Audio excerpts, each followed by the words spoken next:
கர்த்தருக்கு ஸ்தோத்திரம்.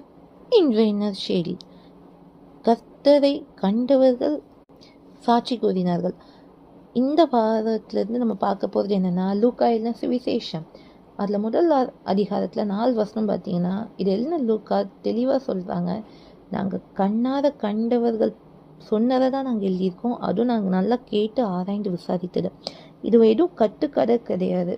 இயேசு கிறிஸ்து இந்த பூமியில் வந்தாங்க, உயிர் தெழுந்தாங்க. இது எல்லாமே உண்மையாய் நடந்த சம்பவம். அப்போது அன்னைக்கு கண்ணார கண்டவங்க சாட்சி கொடுத்தனால தான் இதெல்லாம் எழுதப்பட்டிருக்கு இல்லையா? இன்றைக்கும் ஏசப்பாவுடைய அன்பை ருசி பார்க்குற நாம என்ன பண்ணோம்? அவருடைய அன்பை சாட்சி சொல்லணும். இன்றைக்கி அவருடைய அன்பை ஒவ்வொரு நாள் நம்ம வாழ்க்கையில் ருசி பார்ப்போம் இல்லையா? இன்றைக்கும் கர்த்தர் நம்மளை மாற்றுவார் சாட்சி கூற. அதனால் இந்த வாரம் நம்ம பார்க்க போகிற லூக்கா சுவிசேஷத்தில் அநேக காரியங்கள் கர்த்தர் பேச போகிறாரு. கவனமாக கேட்போம்.